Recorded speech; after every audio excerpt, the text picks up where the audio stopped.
కనిపించడం లేదు. ఎందుకంటే ఆమె నిర్ణయాలు అలా ఉంటుంది. అదే సమయంలో ఇక్కడ ఒకటైతే కోరుకుంటున్నారు, ఇది ఇక్కడ ఉన్నటువంటి ఒక సమర్థవంతమైనటువంటి అవినీతి రహితమైనటువంటి పాలన కావాలనేటువంటి ఆలోచన, కోరిక ప్రజల్లో అయితే ప్రస్ఫుటంగా కనిపిస్తుంది. ఎన్ని రకాల తాయిలాలు. సో ఆ దిశగా ప్రతిపక్షాలు చేసే ప్రయత్నానికి షర్మిల గారి తోడ్పాటు ఉంటుందని మీరు భావిస్తున్నారా?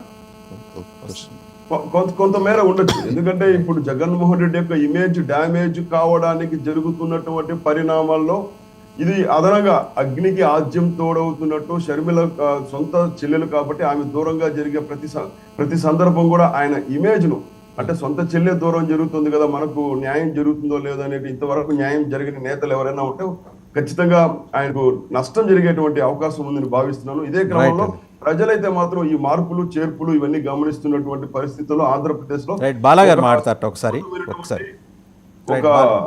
శ్రీనివాస్ గారు మళ్ళీ వస్తాను మీ దగ్గరికి. శ్రీనివాస్ గారు, నాది ఒక చిన్న క్వశ్చన్ ఉంది సార్, సబ్జెక్ట్ టు కరెక్షన్. ఇప్పుడు మీరు చెప్పిన దాంట్లో ఇప్పుడు ప్రస్తుతం ఉన్న అధికార పార్టీకి ఈవిడ చెల్లెలు కాబట్టి ఖచ్చితంగా అది పెను మార్పులు జరిగే అవకాశాలు ఉన్నాయని చెప్తున్నారు, కరెక్టే కదండి శ్రీనివాస్ గారు? మిమ్మల్ని అడుగుతున్నారు సార్, అది కరెక్టే కదా? అంటే ఇప్పుడు ఈవిడ అక్కడ రావడం వల్ల, ఇలాంటి కార్యక్రమాలు చేయడం వల్ల ఇప్పుడు ప్రెసెంట్ ఉన్న గవర్నమెంట్కి అది డ్రాబ్యాక్, అంతే కదా? Okay, right, fine sir. ఇప్పుడు ఒక చిన్న క్వశ్చన్ సార్ నాకు స్ట్రైట్గా. మీకు బీజేపీలో ఇప్పుడు మీకున్న ప్రెసిడెంట్ గారి మన పురంధేశ్వరి గారి హస్బెండ్ ఏ పొలిటికల్ పార్టీలో ఉన్నారు? ఆయన ఏ పార్టీలో లేరు. ఇంతకుముందు వేరే పార్టీలో ఉండేవారు. ఏ పార్టీ సార్? ఇంతకుముందు తెలుగుదేశం పార్టీలో ఉండేవారు కొంతకాలం, తర్వాత ఏ పార్టీలో లేరు. ఆయన వైఎస్ఆర్సీపీలో ఏమైనా ఉన్నారా సార్? కాదు, మీరు ఏం చెప్పాలనుకుంటున్నారు? నేను ఎందుకు అంటున్నానంటే సార్, ఒకటే ఫ్యామిలీలో కాదు సార్, నేనేం చెప్పదలుచుకున్నానంటే ఒకటే ఫ్యామిలీలో ఒకటే హౌస్ లో ఉండే wife and husband division of political parties లో ఉన్నప్పుడు లేని డ్యామేజెస్ సపరేట్ ఫ్యామిలీస్ లో ఉన్న బ్రదర్ అండ్ సిస్టర్స్ మీద ఎక్కువ ఇంపాక్ట్ చూపిస్తుంది అంటారా? కరెక్ట్, మీరు అక్కడే పప్పులో కాలేస్తున్నారు సార్. వైఫ్ అండ్ హస్బెండ్ గా ఉండి రెండు పార్టీల్లో కొనసాగడం యొక్క ప్రభావం ఎంత మేర ఉంటుందని కంటే కూడా ఒకే కుటుంబంలో ఉండి సహకరించుకోకుండా కాపాడే స్థితిలో ఉండి కూడా కాపాడలేనటువంటి దుస్థితిలో ఇంటిలో ఉండే వాళ్ళకంటే మీరు ఇంపాక్ట్ ఏమంటున్నారంటే బయట ఉండే వాళ్ళకి ఎక్కువ ఇంపాక్ట్ ఉంది అంటున్నారు. అంటే ఒకటే ఇంట్లో ఉన్న ఒకటే గృహంలో ఒకటే కంచంలో, అదే ఐ మీన్ ఒకటే కిచెన్ లో వండుకొని తినే ప్రజలు ఇద్దరు కూడా.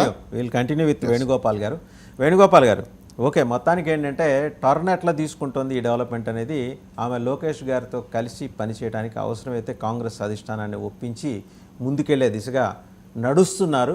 అది జగన్మోహన్ రెడ్డి గారి విజయావకాశాలను ఖచ్చితంగా దెబ్బతీస్తుందని ఒక అబ్జర్వేషన్ వస్తుంది. మీరేమంటారు? ఆమె ఎంట్రీ అండ్ ఆమె ఎంట్రీయే కాదు, ఆమె రేపొద్దున తెలుగుదేశంతో కలిసి పనిచేస్తుంది. జనసేన కూడా ఉంటే అప్పటికి ఆ ఎన్నికల ప్రక్రియలో అంటే కలిసి పనిచేయడానికి ఆమె ఆసక్తి చూపించి జనసేన వీళ్ళందరూ ఒక అంగీకారానికి వస్తే రేపొద్దున మీకు సినిమా కనిపిస్తుంది కదా ఆంధ్రప్రదేశ్లో. వేణుగోపాల్ గారు మ్యూట్లో ఉన్నారండి, అన్మ్యూట్ చేసుకోండి. వాసుదేవన్ గారు వినపడుతుందా? వినిపిస్తుంది. వాసుదేవన్ గారు, నేను అదే చెప్తుంటే అప్పుడు మీరు బ్రేక్ చేసి శ్రీనివాస్ చౌదరిని కంటిన్యూ చేయమన్నారు. నేను చెప్పడం ఏమంటే, ఇప్పుడు మీడియాలు ఉన్నాయి, ఈనాడు, ఏబిఎన్, TV5, ఎలక్ట్రానిక్ మీడియాలు, ప్రింట్ మీడియాలు, అదేవిధంగా కొన్ని ఛానల్స్ ఉన్నాయి పని కట్టుకొని చంద్రబాబు నాయుడిని, పవన్ కళ్యాణ్ని హైప్ చేయాలని. అది కాకుండా ఇప్పుడు ప్రశాంత్ కిషోర్ లాంటి వ్యక్తిని తెప్పించుకున్నారు హైప్ చేయించాలని. నిన్నటిదాకా మీకు దేవుడు కదండి ఆయన, నిన్నటిదాకా మీకు దేవుడు కదా.